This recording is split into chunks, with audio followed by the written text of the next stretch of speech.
My name is Amelia. I am 24 years old, and I live with my mother and sister in the suburbs. I walked up the driveway with nothing but my small purse and a very tired smile. I could feel the gravel crunching under my shoes. It was a Sunday family dinner, the kind I usually dreaded. Grandpa was already standing on the porch. He didn't say hello. He was looking past me, watching the Uber driver pull away from the curb. He looked confused. "Amelia," he asked loudly, "why are you arriving in an Uber? What happened to the SUV we bought you for your birthday?" My stomach tightened. I opened my mouth to answer, but I was cut off. "Her sister needed it more," my mother said. She walked out of the house, wiping her hands on a towel. She didn't even look at me. She spoke as if it was the most normal thing in the world. "Aya has a lot of errands to run, Dad. Amelia understands." The silence that followed was heavy. I didn't nod. I didn't agree. I just stood there. Grandpa's eyes narrowed as he looked at my mother, then back at me. For the first time in my life, I didn't cover for them. That was the moment I knew everything was about to change. But before I tell you how everything flipped, like and subscribe, drop a comment. Where are you watching from? My name is Amelia. I am 24 years old. I need to explain how we got here. It didn't start with the SUV. It didn't start with the Uber ride. It started years ago, in small moments that seemed harmless at the time. Aya is 2 years younger than me. When we were little, she used to walk a step behind me. Literally, if we walked to the park, she would hold the back of my shirt. If we went into a store, she would hide behind my leg when the cashier spoke to us. She was shy. She was the baby. I loved her. I loved being the big sister. I thought it was my job to protect her, to speak for her, and to give her what she wanted so she wouldn't cry. My mother encouraged this. "Amelia, let her have the doll," she would say. "You are older. You understand better." So I gave her the doll. Later, I gave her the front seat in the car. Then, I gave her the last slice of cake. I thought I was being good. I thought I was being a responsible sister. I didn't realize I was training her. I was teaching her that my needs were optional and hers were mandatory. The shift happened when we were teenagers. Aya stopped walking behind me. She started walking over me. I remember clearly the first time I felt the sting of it. I was 16. I had saved money from babysitting for 3 months to buy a specific pair of boots. They were expensive leather boots, the kind that lasted forever. I kept the money in a jar in my sock drawer. One Friday, I came home from school ready to go to the mall and buy them. The jar was empty. My heart dropped. I thought we had been robbed. I ran downstairs, panic in my chest. "Mom, my money is gone." My mother was in the kitchen, chopping vegetables. She didn't look up. "Aya borrowed it," she said. I froze. "What? That was $300. "She had a date," Mom said calmly. "She needed a new outfit. She wanted to look nice. She'll pay you back." I waited for Aya to come home. When she did, she was wearing a new dress and carrying shopping bags. She looked happy. She looked beautiful. "You took my money," I said. My voice was shaking. Aya rolled her eyes. She didn't look sorry. She looked annoyed that I was bringing it up. "Relax, Amelia. Mom said it was okay. I'll pay you back when I get my allowance." She never paid me back, not a cent. And when I asked Mom about it a week later, Mom sighed. "Amelia, stop being so petty. It's family money. We help each other." That was the pattern. If I complained, I was petty. If I got angry, I was jealous. If I cried, I was dramatic. So I stopped complaining. By the time we were in our 20s, it was worse. It wasn't just money anymore. It was my identity. I worked hard in college. I studied business. I got good grades. Aya partied. She barely scraped by. But when we went to family gatherings, Aya told the stories. She would take things I had done and twist them. "I had such a hard time with that economics final," she told our Aunt Sarah one Thanksgiving. She described the exact problem I had studied for all week. She described the professor I had. She hadn't even taken that class. I sat there, eating my mashed potatoes, listening to her steal my struggle. I looked at my mother. Mom knew Aya was lying, but Mom just smiled and nodded. "Yes, Aya worked so hard," Mom said. I put my fork down. "Aya," I said quietly, "you didn't take economics 201. The table went quiet. Aya laughed, a bright, fake sound.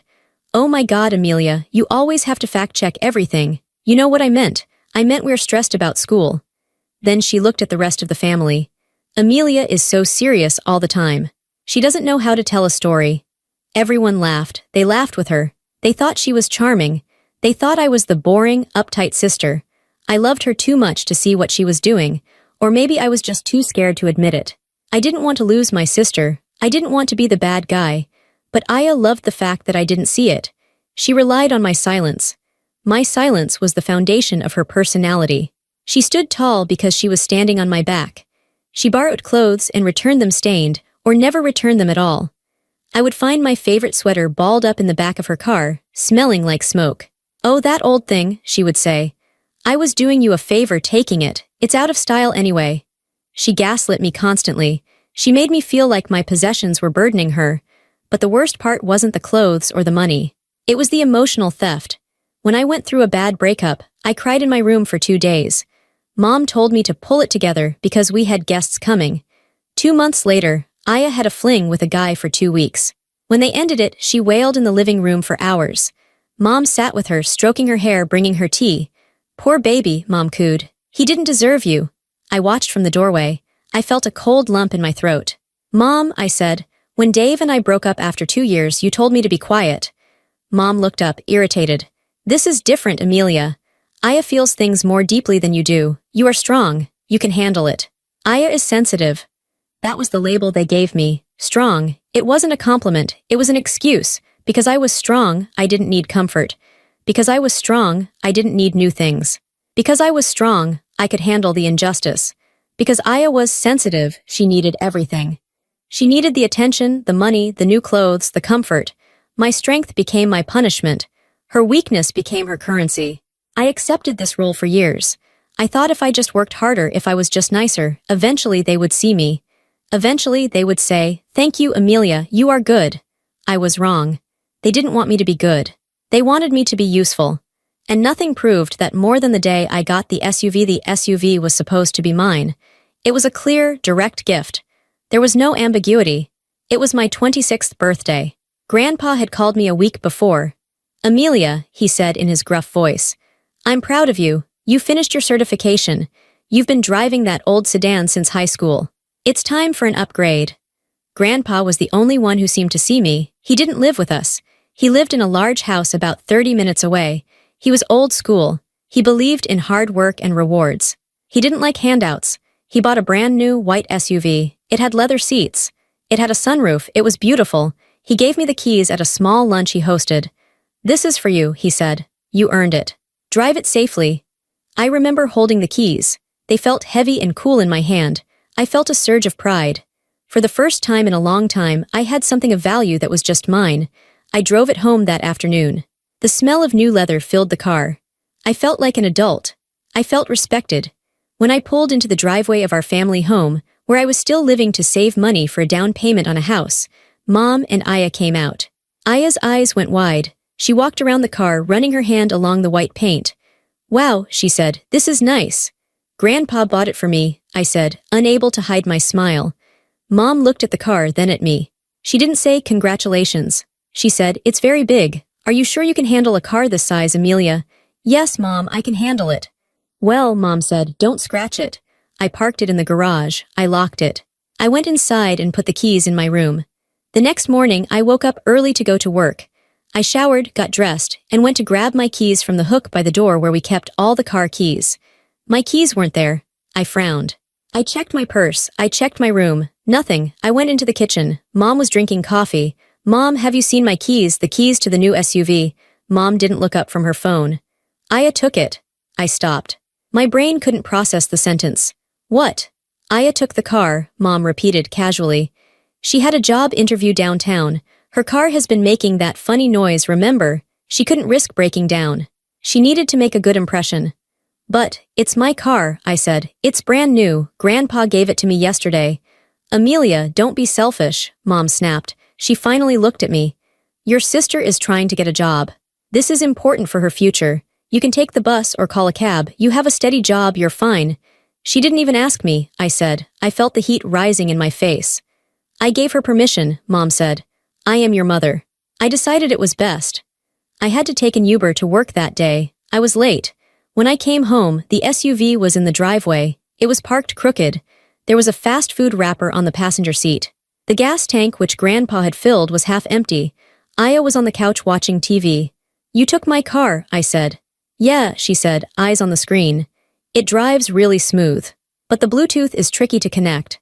"Don't take it again," I said. She laughed. "Chill out, it's just a car." 2 days later, it happened again. This time, she needed it because she was going to meet friends and wanted to look successful. She's networking, Mom said. It's important for her image. By the second week, I didn't even see the keys anymore. Mom kept them. It makes more sense for Aya to drive it, Mom told me one evening while cooking dinner. She drives further distances than you. You work 10 minutes away. It's a waste of a big car for a 10-minute commute. Aya needs the safety of a larger vehicle on the highway. It's my car, I whispered. Grandpa bought it for me. He bought it for the family, Mom corrected me. He put it in your name because you're the oldest, but he meant it for the family. Don't be greedy. I knew that was a lie. I knew Grandpa put it in my name because he wanted me to have it. But I couldn't call Grandpa and tell him. Why? Because I was ashamed. I was ashamed that I couldn't stand up to my mother. I was ashamed that I was 26 years old and letting them walk all over me. If I told Grandpa, he would be angry and he would yell at Mom. Then Mom would blame me. She would say I was causing trouble. She would say I was trying to turn the family against her. The house would become a war zone and I would be the enemy. So I did what I always did. I shut down. I stopped asking for the keys. I started taking Ubers every day. I paid for them out of my savings. I watched Aya drive away in my car every morning. She posted pictures of it on Instagram, captions like, "New whip, hard work pays off." She was stealing credit for my gift. She was stealing the physical object, and she was stealing the pride that came with it. I didn't argue anymore. I didn't scream. I just went silent. My mother took this silence as agreement. She thought she had won. She thought, see, Amelia is fine with it, she understands. My silence looked like weakness to them. They thought I was broken. They thought I was just a doormat who had finally accepted her place in the dirt. But that was their first mistake. I wasn't broken. I was waking up. For the first time, I wasn't looking at them with love. I wasn't looking at Aya as my baby sister who needed protection. I wasn't looking at Mom as the authority figure who knew best. I was looking at them as thieves. I realized they didn't care about my feelings. They didn't care about justice. They only cared about what they could take. And because I was silent, I was able to see things I had missed before. When you stop fighting, you have more time to watch. I watched Aya leave the house. I watched how she treated the car. I watched how she treated Mom. I realized something terrifying. Aya didn't respect Mom either. She used Mom just like she used me. And Mom let her, because Mom lived vicariously through Aya's fake glamorous life. I was the only one in the house living in reality. And reality is a very powerful weapon if you know how to use it. So the Sunday dinner at Grandpa's house approached. Mom told me, "We'll take the SUV, you can ride in the back." "No," I said. It was the first time I had said no in weeks. Mom paused. "What do you mean no?" "I have some things to do," I lied. "I'll meet you there." "Fine," Mom said, annoyed. "Don't be late and don't make a scene." She and Aya left in my SUV. Aya was driving. Mom was in the passenger seat, my seat. I waited 10 minutes. Then I called an Uber. I didn't bring a gift. I didn't bring a dish to pass. I didn't bring anything to hide behind. I was going to Grandpa's house empty-handed. I was going to walk in there, and for the first time, I wasn't going to cover for them. I wasn't going to explain where the car was. I wasn't going to make up a lie about how Aya drives better than me. I was going to let the truth sit in the room. I knew Grandpa. I knew he paid attention to details. I knew he would ask. And when he asked, I would be ready. We went inside for dinner. The air in the house was stiff. Grandpa walked ahead, his cane tapping rhythmically on the hardwood floor. He didn't say anything else about the Uber, but I saw the way his jaw was set. He was thinking. My mother and Aya were nervous. They exchanged quick, frantic glances. They were used to me smoothing things over. Usually, if Grandpa sensed tension, I would make a joke or change the subject. I would be the peacekeeper. Tonight, I said nothing. I walked to the dining room and took my seat at the far end of the table. Dinner at Grandpa's was always a production. Roast beef, potatoes, green beans, and thick gravy. It was the kind of meal that was supposed to make you feel safe and full. Tonight, it felt like a courtroom. I watched Aya. This is what I meant about clarity. When you stop being angry, you start seeing the mechanics of how people work. For years, I had reacted to Aya with hurt. I would cry, "Why are you doing this?" I would scream, "That's not fair." My emotions made me look unstable. They made me look like the problem. So tonight, I turned off the emotion. I treated the dinner like a movie I was watching. I watched Aya pour wine for everyone. She was performing. She laughed too loud at Grandpa's small comments. She complimented Aunt Sarah's dress 3 times. She was desperate to fill the silence. She started talking about her busy week. Oh, it's been crazy, Aya said, spooning potatoes onto her plate. I've been running all over town. Networking events, meeting with potential clients. It's exhausting being so driven. She didn't have any clients. She didn't have a job. She was trying to become an influencer and mostly spent her days taking photos in coffee shops. Mom nodded enthusiastically. She works so hard, Dad. You should see her. She's up at dawn. That was a lie. Aya slept until noon. I was the one up at dawn making coffee before my commute. In the past, I would have snapped. I would have said, she's lying, she sleeps all day. And Mom would have said, Amelia, stop being jealous. So instead, I took a sip of water. I looked at Aya. I let the lie hang in the air. I observed how she did it. She used vague words. Clients, meetings, projects. She never gave details. Details are where lies fall apart. She kept it blurry so no one could catch her. She was building a fake image of herself. She wanted Grandpa to see her as the responsible, successful granddaughter. She wanted to be the one he was proud of. She stole credit, too. This gravy is delicious, Grandpa said. Thanks, Aya chirped. I told Mom to add a little extra time. I knew you'd like it. I had made the gravy base the night before at our house. Mom had brought it over in a container. Aya hadn't even been in the kitchen. I felt a flash of heat in my chest, but I pushed it down.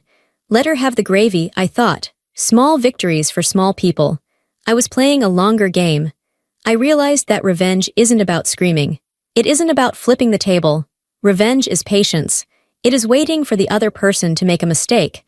And Aya made mistakes constantly. She was sloppy. She was arrogant. She thought she was smarter than everyone else in the room. That was her blind spot. She thought I was silent because I was defeated.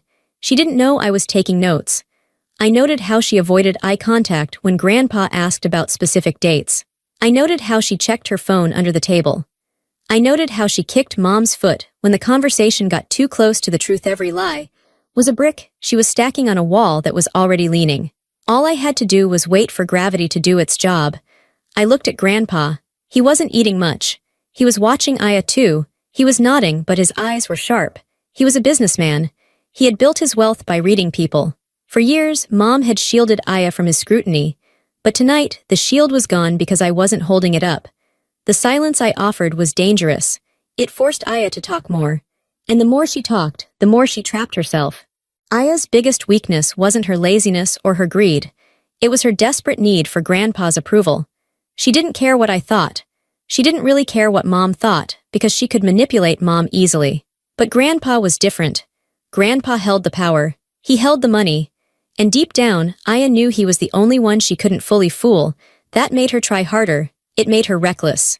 Midway through dinner, the conversation turned to the farmhouse. Grandpa owned an old farmhouse about 2 hours north. It had been in the family for generations. It was valuable land, but more than that, it was a symbol. Grandpa always said he would leave it to the grandchild who showed the most grit. Aya wanted that farmhouse. She talked about it constantly. She had fantasies of turning it into a wedding venue or a retreat center, someplace where she could be the boss and look important. I was thinking about the farmhouse the other day, Aya said, leaning forward. The roof probably needs checking before winter. I was thinking I could drive up there next weekend and take a look at it. Manage the contractors. You know, take that burden off your shoulders, Grandpa. Grandpa looked at her over his glasses. You know about roofing, Aya. Well, I know how to manage people, she said quickly. And I have the SUV now, so the drive is easy. It handles those country roads so well. Much better than Amelia's old sedan. She brought up the car. She couldn't help herself. She wanted to remind him that she was the one using his gift. She wanted to validate her theft. Is that so? Grandpa asked. His voice was very quiet. The SUV handles the roads well. Oh, yes, Aya said, gaining confidence. It's a beast. I took it out to the edge of town yesterday just to test the handling. It's perfect for the work I'm doing. I froze. I knew for a fact she hadn't left the city limits yesterday. She had been at the mall. I saw the shopping bags. She was lying to Grandpa to prove she was using the car for work. She was trying to justify why she had it. Mom jumped in. It's really been a blessing for her, Dad. Amelia doesn't mind. Amelia prefers being a passenger, don't you, honey? Mom looked at me. Her eyes were wide, begging me to agree. Just say yes, her eyes said. Don't ruin this. I put my fork down. The clink of the metal against the china was loud. This was the moment. I didn't have to attack. I just had to step out of the way and let the illusion fall. I looked at Grandpa. I don't prefer being a passenger, I said clearly. The table went dead silent. Mom's face went pale. Aya stopped chewing. I actually really enjoyed driving the SUV, I continued, keeping my voice steady and low. The one day I got to drive it, it was a beautiful gift. Aya laughed nervously. Amelia, don't be weird, you know you hate highway driving. I drove it home from the dealership, I said. I loved it. Grandpa turned his head slowly toward me. The one day you got to drive it, he repeated. I nodded. Yes, the day you gave it to me. And you haven't driven it since? Grandpa asked. No, sir. Why? My mother interrupted. Dad, it's just logistics. We share cars. It's what families do. Aya needed it for. Grandpa held up a hand. He didn't look at Mom. He looked at me. Amelia. Why haven't you driven the car I bought for you? I took a breath. I didn't look at Aya. I didn't look at Mom. I looked right at him. Because Aya took the keys the next morning, I said. She told me she needed it more. Mom told me I was selfish if I didn't give it to her, so I've been taking Ubers to work for 2 weeks. I said it simply. No tears, no screaming, just facts. Aya's face turned red. That is such a lie, you gave it to me. You said you didn't want to scratch it. I didn't give it to you, I said calmly. You took it off the hook while I was sleeping. Mom, Aya yelled, turning to her. Tell him Amelia is lying. Mom looked panicked. She was caught in the middle. She looked at her father, who was staring at her with cold eyes. She looked at Aya, who was demanding protection. It was a misunderstanding, Mom stammered. Amelia is she's feeling sensitive today. We share the car, that's all. Grandpa didn't speak for a long time. He looked at Aya's red, angry face. He looked at Mom's sweating forehead. And he looked at me, sitting calmly with my hands in my lap. Aya had built a perfect image of a responsible, hardworking granddaughter who deserved the family inheritance. And with 3 sentences, I had cracked it wide open. I see, Grandpa said finally. He picked up his napkin and dabbed his mouth. He didn't yell, he didn't flip the table. Aya, he said softly, you said you drove it to the edge of town yesterday. Yes, Aya said, desperate to get back on track. I did, it drives great. That's interesting, Grandpa said. He stood up, because I have a tracker on that car. Aya's mouth fell open. I had the dealership install it for safety, Grandpa said, in case Amelia got stranded. I get a report on my phone of everywhere the car goes. The color drained from Aya's face so fast she looked sick. Let's go to my study, Grandpa said. We have some things to discuss. The dining room felt very small after Grandpa spoke about the tracker. The air was sucked out of the room. Aya looked like she had been slapped. Her mouth was open, but no sound came out. She looked at Mom, but Mom was staring at her plate, her face pale. Mom knew. In that split second, Mom realized that all the lies she had helped Aya tell were about to collapse. Shall we? Grandpa said. He didn't wait for an answer. He turned and walked out of the dining room toward the hallway that led to his study. The sound of his cane hitting the floor, tap, tap, tap, was the only noise in the house. I stood up. My legs felt shaky, not from fear, but from adrenaline. It was the feeling you get when a storm finally breaks after days of humidity. Aya didn't move. She sat frozen in her chair. Mom, Aya whispered. Her voice was a hiss. Mom, do something. Mom looked up. Her eyes were darting around the room as if looking for an exit. Aya, I told you to be careful, Mom hissed back. I told you not to lie about where you were going. You told me it was fine, Aya snapped. You said he would never know. Quiet, Mom said, grabbing Aya's wrist. He'll hear you, come on, we have to go in there. If we don't, it looks worse. It can't look worse, Aya said. Her voice was trembling now. The confidence was gone. The girl boss act was gone. She was just a scared child who had been caught with her hand in the jar. Fix your face, Mom said harshly. She stood up and pulled Aya up with her. Deny it. Say the tracker must be broken. Say you lent the car to a friend. Just think of something. I watched them. I stood near the doorway and just watched. It was pathetic. For years, I had thought they were a fortress. I thought they were this unbreakable team that I could never defeat. I thought they were smarter than me, stronger than me. But watching them panic in the dining room, whispering lies to each other, I realized they weren't strong. They were just loud. And now that they had to be quiet, they were crumbling. I turned and walked into the hallway. The hallway in Grandpa's house was lined with family photos. I walked past them slowly. I usually hated this hallway because it was a timeline of my erasure. There was a photo of us at Disney World when we were kids. Aya was in the front, wearing Mickey ears, smiling huge at the camera. I was in the back, half cut out of the frame, holding Mom's bag. There was a photo of Aya's high school graduation. She was holding a bouquet of roses. I wasn't in the picture because I was the one taking it. There was a photo of a family Christmas. Aya was sitting on Grandpa's lap. Mom was leaning in. I was standing off to the side, looking awkward. For years, these photos told me that I was a side character in their story. But tonight, as I walked past them, they looked different. They didn't look like happy memories. They looked like evidence. They showed a pattern. They showed how long Aya had been the center of the universe, and how long Mom had worked to keep her there. I heard footsteps behind me. Mom and Aya were following. They were walking close together, shoulder to shoulder. A united front. I stopped at the heavy oak door of the study. It was closed. Mom came up behind me. She grabbed my arm. Her grip was tight. "Amelia," she whispered. Her voice was low and dangerous. "Don't you say a word in there, do you hear me? You've done enough damage tonight." I looked down at her hand on my arm, then I looked at her face. "I didn't do the damage, Mom," I said calmly. "I just turned on the lights." "You are being vindictive," Mom spat. "You are jealous of your sister, you always have been. If you ruin this for her, I will never forgive you." "Ruin what?" I asked. "Her lie, her future," Mom said. "Grandpa is old, he doesn't understand, we have to manage him. We have to keep the peace. Why can't you just go along with it? Why do you have to be so difficult?" "Difficult," I repeated. That was their favorite word for me. I was difficult when I wanted my money back. I was difficult when I wanted my clothes back. I was difficult when I wanted the car that was legally mine. To them, difficult meant having boundaries. "I'm not being difficult," I said. "I'm being honest." I pulled my arm away from her grip. It wasn't a violent motion, just a firm one. I stepped away from her. "And Mom," I added, looking her right in the eyes, "you should be worried about your own future. Not just Aya's." Mom looked shocked. I had never spoken to her like that. I had never threatened her. Aya made a noise like a whimper. "Amelia, please, I'll give you the car back. Tomorrow, I promise. Just tell him you let me borrow it." "Please," she was begging now. The arrogance was completely gone. I looked at my sister. I searched for any feeling of pity in my heart. I waited to feel bad for her. I waited for that old big sister instinct to kick in, the one that made me want to fix everything for her. I felt nothing. It was like looking at a stranger. "I can't tell him I let you borrow it," I said softly. "Why not?" Aya pleaded. "Because," I said, reaching for the doorknob. "He already knows I didn't." I turned the brass knob and pushed the door open. Grandpa's study smelled like old paper, pipe tobacco, and lemon polish. It was a masculine room, dark and serious. The walls were covered in bookshelves filled with legal books, history books, and encyclopedias. Grandpa was sitting behind his massive mahogany desk.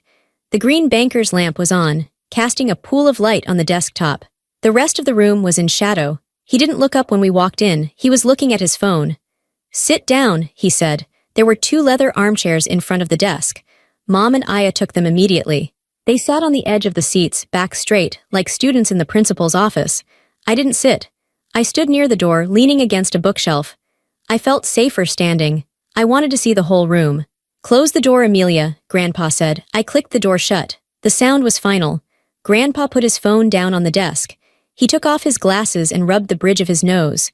He looked tired, not sleepy but weary. The kind of tired you get when you realize people you love are disappointing you. "I looked at the report," Grandpa said. He spoke to the air, not to anyone specific. "For the last 2 weeks. Aya shifted in her seat. The leather squeaked loudly. "Aya," Grandpa said, turning his eyes to her, "you said you were meeting clients." "Yes, Grandpa," Aya said. Her voice was weak. "I have potential investors for my brand." "Your brand," Grandpa repeated. It wasn't a question, it was a flat statement. "Yes," Aya said. "Social media is a business, Grandpa. It takes a lot of meetings." "I see," Grandpa said. He picked up a piece of paper from his desk. It was a printout. "So, on Tuesday, when you had the car from 10 a.m. to 4 p.m., you were meeting investors?" "Yes," Aya said. "I was at a lunch meeting." Grandpa looked at the paper. The car was parked at the Oakwood Mall for 5 hours. Specifically, near the movie theater entrance. Aya froze. "And on Thursday," Grandpa continued, running his finger down the list. "You said you were driving to the edge of town to test the handling for the roof repair project." I did," Aya stammered. "I might have stopped for coffee." "The car was parked at a nail salon on 5th Street for 2 hours," Grandpa read. "Then it went to a residential address on Maple Avenue." "Who lives on Maple Avenue?" Aya didn't answer. She looked down at her lap. "That's where your friend Jason lives, isn't it?" Grandpa asked. Aya's head snapped up. "How do you know that?" "I know a lot of things," Grandpa said. I know you drove my gift, a gift I gave to your sister so she could get to work safely to a boy's house. He's not just a boy, Aya said defensively. He's a photographer, we were working. Aya, Mom interrupted. Stop talking. Mom leaned forward. Dad, listen, kids exaggerate. She shouldn't have lied about the locations, I agree. That was wrong. But she is young. She wanted to impress you. She borrowed the car because she looks up to you. She wanted to look successful like you. Mom was good. She was trying to spin it. She was trying to make Aya's lie into a compliment for Grandpa. She wanted to look successful, Grandpa repeated. By stealing? It wasn't stealing, Mom said, forcing a laugh. It's family property. Amelia lives in my house. We share things. It's communism in our kitchen, Dad, you know that. She was trying to make a joke. Grandpa didn't smile. Amelia, Grandpa said. Yes, Grandpa, I answered from the shadows. Did you agree to share? He asked. No, I said. Did you offer the keys? No, did you ask for them back? Every day, I said, for the first week. Then I stopped because Mom told me I was being selfish. Grandpa looked at Mom. His eyes were cold. You told her she was selfish, Grandpa asked Mom. For wanting to drive her own car, Mom flushed red. Dad, you don't understand the dynamic. Amelia can be difficult. She holds on to things. I was just trying to teach her to be generous. Aya needed help. Amelia didn't need the car. She takes the bus usually. She's used to it. She takes the bus because she has to, Grandpa said. I bought the car so she wouldn't have to. You decided to overrule me. I didn't overrule you, Mom said, her voice rising. I am her mother. I run that house. I decide who drives what. And you decided the liar gets the prize, Grandpa said. The room went silent. That is harsh, Dad, Mom whispered. It is the truth, Grandpa said. I gave Amelia a reward for her hard work. You took it and gave it to Aya as a reward for her laziness. I am not lazy, Aya yelled. She stood up. She couldn't handle the criticism. I work hard on my image. You don't get it. You're old. You don't understand how the world works now. Appearance is everything. Amelia doesn't care how she looks. She drives an ugly car. She wears boring clothes. The SUV was wasted on her. It fits me better. She was screaming now. The mask was completely off. She was showing her true face, the entitlement, the vanity, the cruelty. It fits my brand, Aya shouted. I needed it. Amelia is a nobody. She doesn't need a luxury car to go sit in a cubicle. I felt a sting in my eyes, but I didn't look away. Let her speak, I told myself. Let him see. Grandpa sat very still. He watched Aya scream. He watched her wave her hands. He watched the ugly words pour out of her mouth. When she finally stopped, panting, the room was ringing with silence. Are you finished? Grandpa asked quietly. Aya stood there, chest heaving. She looked around, suddenly realizing what she had said. She sat back down slowly. I'm sorry, she muttered. I'm just stressed. You aren't stressed, Grandpa said. You are spoiled. He opened the top drawer of his desk. And I am responsible, Grandpa said. I let this happen. I let your mother coddle you. I let you think the world owed you something just for breathing. He pulled out a thick manila envelope. But I am fixing it tonight. Aya saw the envelope. Her eyes lit up. Even now, after everything she had just screamed, she thought she was getting something. She thought Grandpa was going to buy her off. She thought this was a check. She sat up straighter. She wiped her face. She prepared to receive her gift. It was tragic. She couldn't imagine a world where she didn't win. Grandpa placed the envelope on the desk. It was thick and heavy.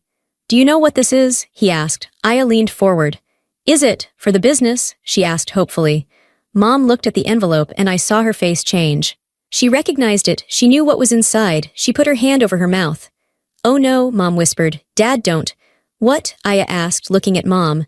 What is it? Grandpa ignored Mom. He looked at Aya. For years, Grandpa said, I have told you girls about the farmhouse. Aya nodded eagerly. Yes, the estate. You said you would leave it to one of us. I said I would leave it to the grandchild who showed integrity, Grandpa corrected. I said I would leave it to the one who could carry the family name with honor. I can do that, Aya said quickly. I have big plans for it, Grandpa. I want to renovate the barn. I want to make it a destination. It will be famous. It's a farm, Aya, Grandpa said. It's not a destination. It's dirt. It's hard work. It's history. He put his hand on the envelope. I had this drawn up 6 months ago, Grandpa said. I was waiting for the right time. I was watching you both. I wanted to see who you became as adults. I'm an adult, Aya said. No, Grandpa said. You are a child playing dress-up. He slid the envelope across the desk. But he didn't slide it toward Aya. He slid it toward the empty space where I would have been sitting if I had taken a chair. He looked at me, standing by the bookshelf. Amelia, he said. Come here, I walked forward. My heart was pounding in my throat. I stood next to the desk. Open it, Grandpa said. My hands were shaking slightly as I picked up the envelope. I undid the string clasp. I reached inside and pulled out the papers. It was a deed. A property deed, transfer of title. Grantee, Amelia Rose Miller. It was the farmhouse, the land, the barns, the acres of forest, everything. I stared at my name typed in bold black letters. It wasn't just a house, it was freedom. It was a home of my own. It was a place where I didn't have to hide my keys. It was a place where no one could walk over me. Dad, Mom screamed. You can't do that. It is done, Grandpa said. It is signed and notarized. It is hers. But that property is worth $500,000, Mom yelled. You can't just give it all to Amelia. What about Aya? What about fairness? Fairness, Grandpa asked. His voice rose for the first time. You want to talk about fairness? He pointed a shaking finger at Aya. She stole her sister's car. She lied to my face. She insulted her sister's work. She lived off your money and my generosity and gave nothing back but attitude. He turned to Mom. And you enabled it. You watched your oldest daughter, the one who works, the one who saves, the one who is honest. You watched her get robbed in her own home and you told her to be quiet. Grandpa looked at me. His eyes were soft now. Amelia has been fair, Grandpa said. She has been too fair, she has been patient, and patience deserves a reward. Aya was staring at the deed in my hands. Her face was twisting. It wasn't sadness. It was pure, unadulterated rage. You tricked me, Aya screamed at me. She jumped up and lunged toward me. You set me up, you knew, you acted all quiet so he would feel sorry for you. Grandpa slammed his hand on the desk. Bang, sit down, he roared. It was a voice I had never heard him use. It was the voice of a man who had run companies. It was terrifying. Aya fell back into her chair, sobbing. It's not fair, she wailed. She gets a car and a house, and I get nothing. I'm your granddaughter too. You get a lesson, Grandpa said. It is the most valuable thing I can give you right now. I don't want a lesson, Aya cried. I want the house, I had plans. Your plans were fantasies, Grandpa said. Amelia will take care of the land, she respects it. He looked at me. It's yours, Amelia. You can live there, you can sell it. You can burn it down. It is yours. No one can take it from you, not your mother. Not your sister. I held the papers against my chest. They felt like armor. Thank you, Grandpa, I whispered. Don't thank me yet, he said. Owning things is responsibility, something your sister never learned. Mom was crying now too. But she wasn't crying for me, she was crying for herself. She realized the balance of power had just shifted permanently. She realized she had bet on the wrong horse. Dad, please, Mom wept. Aya is fragile. This will break her. Let her break, Grandpa said ruthlessly. Maybe then she can build herself back up into something real. The scene in the study became ugly. Aya's crying turned into a tantrum. It was the kind of tantrum a toddler throws, but terrifying coming from a 24-year-old woman.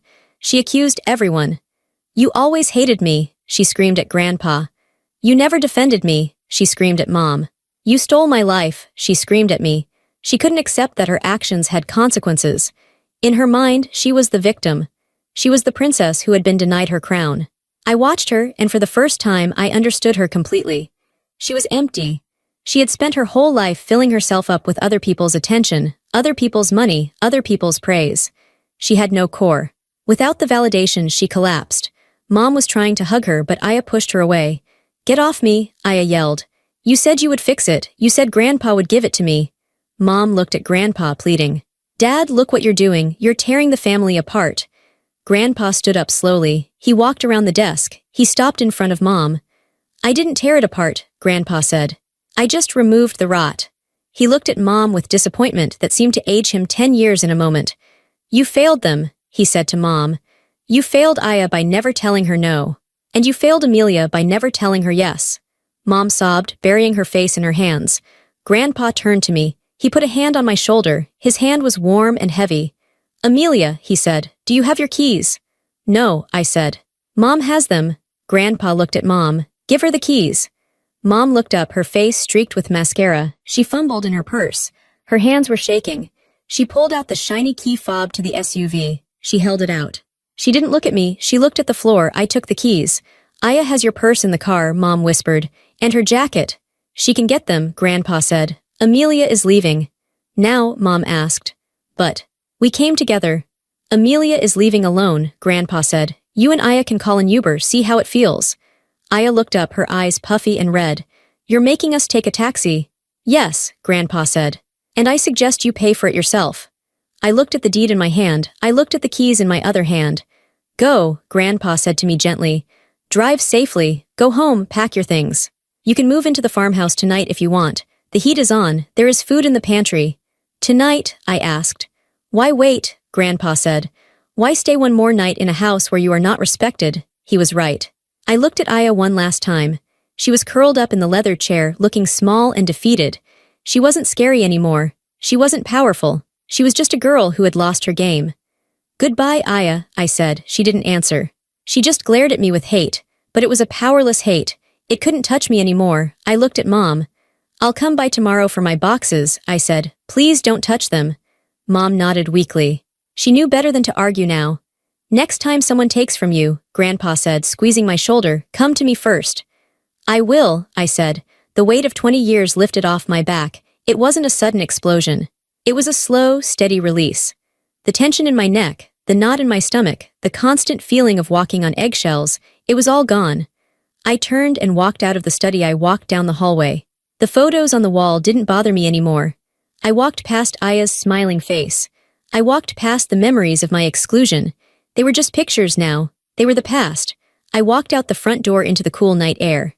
It was crisp. I could smell the rain coming. The white SUV was parked in the driveway. It glowed under the porch light. It was dirty. Aya hadn't washed it, but it was beautiful. I walked up to it and pressed the unlock button on the fob. The lights flashed, beep beep. It sounded like a greeting. I opened the driver's door. The interior was messy. There were empty coffee cups in the cup holder. There were lipstick stains on the napkins. The seat was pushed all the way back. I threw the trash into the bin by the garage. I adjusted the seat. I adjusted the mirrors. I made it mine again. I put the envelope with the deed on the passenger seat. I started the engine. It purred to life. As I backed out of the driveway, I saw the front door open. Mom and Aya came out. They stood on the porch watching me. They looked like ghosts. Two people who used to define my world, now just spectators. I didn't honk. I didn't wave. I didn't roll down the window to shout a final insult. I just drove. I drove down the long driveway, past the trees, and onto the main road. I didn't go back to Mom's house. I didn't want to go there yet. I turned north, toward the highway, toward the farmhouse. It was a 2-hour drive. I turned on the radio. I opened the sunroof and let the wind blow through my hair. I thought about what had happened. I thought about the look on Aya's face. I thought about the silence in the room. I felt no guilt. That was the most surprising part. I had expected to feel guilty. I had been trained to feel guilty my whole life whenever I upset them. But I felt nothing but peace. I felt clean. Justice doesn't always have to be a fight. Sometimes, you don't have to throw a punch. Sometimes, you just have to wait for the truth to catch up. Aya had spent her life building a glass castle. All I had to do was stop holding it up for her. I glanced at the passenger seat. The envelope was sitting there. A house, a home, my own land. I smiled. It was a real smile, not the tired one I had worn for years. The road ahead was dark, illuminated only by my headlights. But for the first time in my life, I knew exactly where I was going, and I was driving there myself. I turned up the music, pressed the gas pedal, and drove into my own life. The silence was finally mine, and it was beautiful.